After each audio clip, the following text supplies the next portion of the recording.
আসসালামু আলাইকুম। আপনারা যে যেখান থেকে আমার ভিডিওটি দেখছেন, আপনাদের সকলের প্রতি রইল আমার পক্ষ থেকে দোয়া আর ভালোবাসা। আজকে আমি আমার রেসিপিতে গোলাপ জামুন বানানোর রেসিপি পুরোটা না দেখাতে পারলেও হাফ দেখানোর চেষ্টা করব। পুরোটা করতে গিয়ে আমি ভিডিও করতে মনে করেছিলাম যে ভিডিও করব না। তারপরে মনে হলো যে এত সুন্দর করে বানাচ্ছি, কেন ভিডিও করব না। সেই চিন্তা করে আমি শুরু করে দিলাম ভিডিও করা, কিন্তু এটা মাঝপথ থেকে।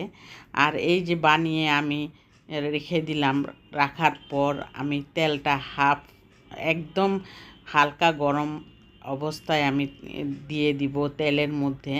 আর বানানোটা আমি আপনাদেরকে কেন দেখালাম না সেটা আমি নিজেও বুঝতে পারলাম না।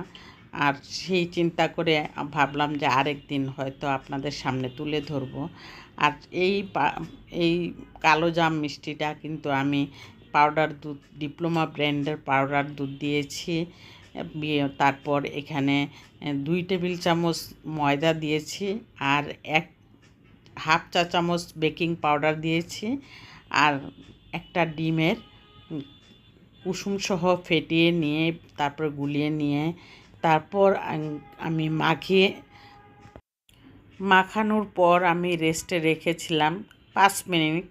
5 মিনিট পর আমি মিষ্টিগুলি আবার ঘিও দিয়েছিলাম পাউডার দুধের সাথে। 2 চা চামচ ঘি দিয়েছিলাম 1 কাপ পাউডার দুধের সাথে। ঘি দিয়ে পরে মাখিয়ে সুন্দর করে আমি ব্যাটারটা তৈরি করেছি ডিমের অংশ দিয়ে। ডিম দিয়ে ব্যাটারটা তৈরি করে আমি সুন্দর করে এভাবে আমি হাতে ঘি মাখিয়ে বানিয়ে নিলাম। এই বানানোটা আপনাদেরকে দেখাতে পারলে আমার হয়তো আরও ভালো লাগতো। আর আজকে না হয় দেখালাম না, আরেক দিন আমি সম্পূর্ণ রেসিপিটা আপনাদের সামনে তুলে ধরব।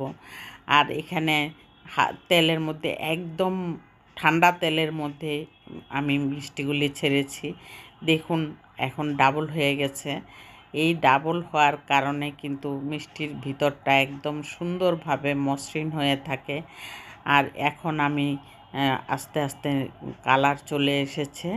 কালার চলে আসার কিছুক্ষণ আগের থেকে আমি কিন্তু চুলাটা একটু বাড়িয়ে দিয়েছি, সেই জন্য আস্তে আস্তে কালারটা চলে আসলো। আর আসার পর আমি তুলে নিলাম সবগুলি মিষ্টি তুলে এই যে একটা প্লেটে রাখলাম একটু নর্মাল হওয়ার জন্য। তারপর আমি এখানে পানিটা বসিয়ে দিলাম। শিরাটা আমি আগেই করে রেখেছিলাম, আমি ভিডিও এখান থেকেই করা উচিত ছিল। শিরাটা আমি কিন্তু বলক এনে তারপর আমি সাইডে ঢাকনা দিয়ে রেখে আমি মিষ্টিগুলি বানিয়ে নিলাম। বানিয়ে নেওয়ার পর শিরার মধ্যে আমি মিষ্টিগুলি ছেড়ে আমি প্রায় 30 মিনিট জাল করেছি। 30 মিনিট জাল করার পর মিষ্টিটা দেখুন এখন কত সুন্দর হয়েছে। মিষ্টির নরম সফট হয়েছে, তারপর এত সুন্দর মজার হয়েছে। আর এই মিষ্টি বানানোর কারণে কিন্তু আমার হাজব্যান্ড রাত্রে পাউরুটিটা এনেছে। সকালবেলা বলে মিষ্টি দিয়ে আজকে পাউরুটি দিয়ে নাস্তা করব।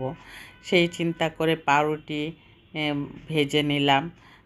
তারপর আমি পাউরুটি ভেজে মিষ্টি দিয়ে নাস্তাটা করলাম।